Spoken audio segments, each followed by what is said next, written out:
Sabe quando a gente está programando em Python e, de repente, uma lista se comporta de um jeito que não faz sentido? Pois é, para entender isso, a gente vai mergulhar num conceito que parece complicado no começo, mas que na verdade é fundamental: a diferença entre o que é mutável e o que é imutável. A dúvida que a gente vai resolver hoje é um clássico, principalmente para quem está começando. A pessoa vai lá, muda um item numa lista e, de repente, outra lista que parecia não ter nada a ver com a história, muda também. Mas aí, se a gente faz a mesma coisa com um número, ele se comporta direitinho. Por que isso acontece? A resposta para esse mistério está toda na diferença entre o que pode e o que não pode ser modificado lá dentro do Python.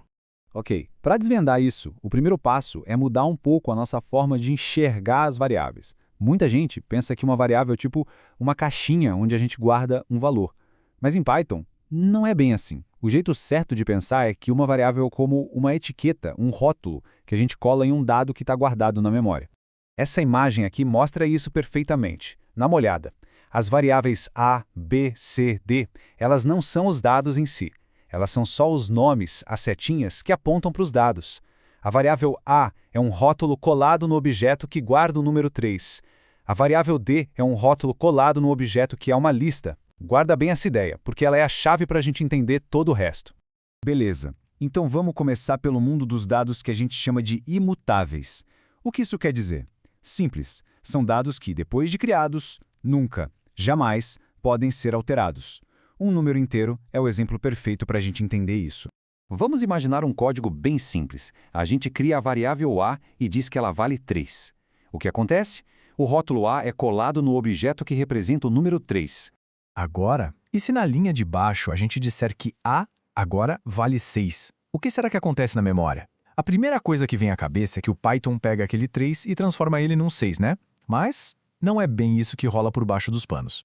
E aqui está o pulo do gato. Com os tipos imutáveis, o Python não mexe no objeto original. De jeito nenhum. O que ele faz é criar um objeto completamente novo, nesse caso, o número 6. E aí ele simplesmente pega a nossa etiqueta A e cola nesse objeto novo. O número 3 original, ele continua lá na memória, intacto, só que agora ele não tem mais etiqueta A grudada nele. E olha, esse jeito de funcionar não é só para os números inteiros não. Números com vírgula, os floats, textos que a gente chama de strings e os valores booleanos, verdadeiro ou falso, todos eles são imutáveis. E por que isso é bom? Porque dá uma segurança enorme. A gente sabe que não importa o que aconteça no nosso programa, aquele dado original nunca vai ser modificado por acidente. Certo. Então já entendemos como funciona esse mundo seguro e previsível dos imutáveis. Agora vamos virar a chave e entrar no mundo dos tipos mutáveis. É aqui que as coisas ficam interessantes. E é aqui que a gente vai finalmente resolver aquele nosso mistério do começo. Então, vamos pensar numa lista. A gente tem lá a nossa variável D apontando para uma lista. Aí a gente decide mudar um dos itens dessa lista. Por exemplo, a gente quer que o item na posição 3 vire o número 7. Repara bem no que acontece aqui na imagem. A etiqueta D não saiu do lugar. Ela continua apontando exatamente para o mesmo lugar, para o mesmo objeto de lista.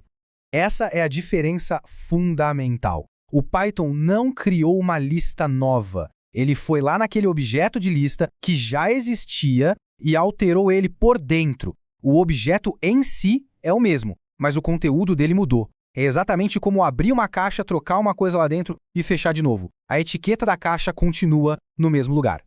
Então, para deixar bem claro, de um lado, com os imutáveis, como números, quando a gente muda o valor, na verdade, o rótulo é que se move para um objeto novinho em folha.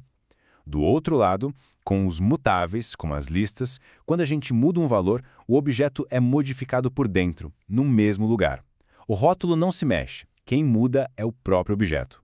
Ok, mas na prática, por que saber tudo isso é tão importante? Bom, a coisa toda faz sentido quando a gente começa a usar funções no nosso código. É aqui que aquele nosso problema inicial, da lista que muda sozinha, vai ser totalmente explicado. Vamos fazer um teste. Primeiro, com um tipo imutável. A gente tem a nossa variável A, que vale 3.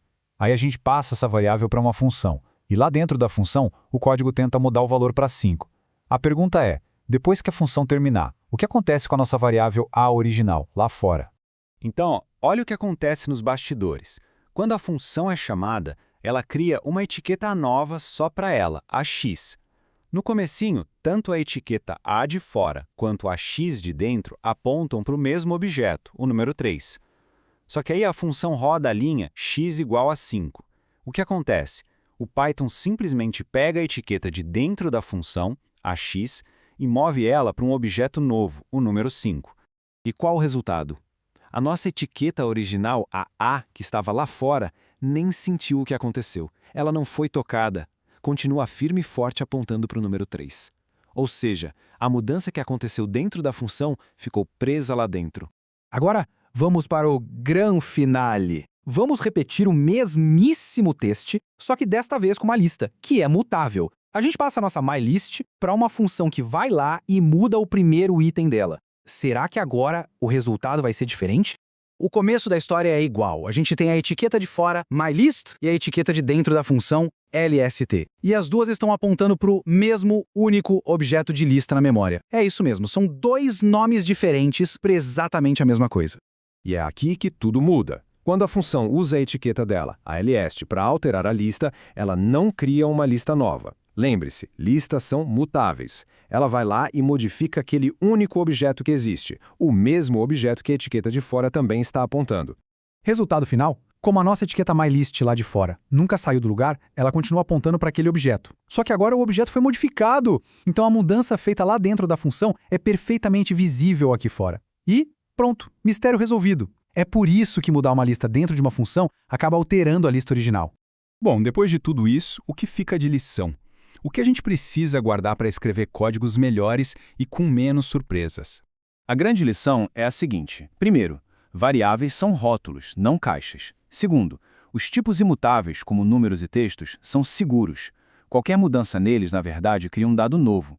Já os tipos mutáveis, como as listas, são muito úteis, mas pedem atenção porque eles podem ser modificados por qualquer parte do código que tenha um rótulo apontando para eles. Entender essa diferença é um passo gigante para evitar dores de cabeça e programar com mais confiança em Python. Agora que essa diferença entre listas e inteiros ficou bem clara, fica uma boa pergunta para continuar os estudos. E os outros tipos de dados do Python? Onde será que os dicionários se encaixam nessa história? E as tuplas, são mutáveis ou imutáveis? Investigar isso é o que vai solidificar de vez esse conhecimento.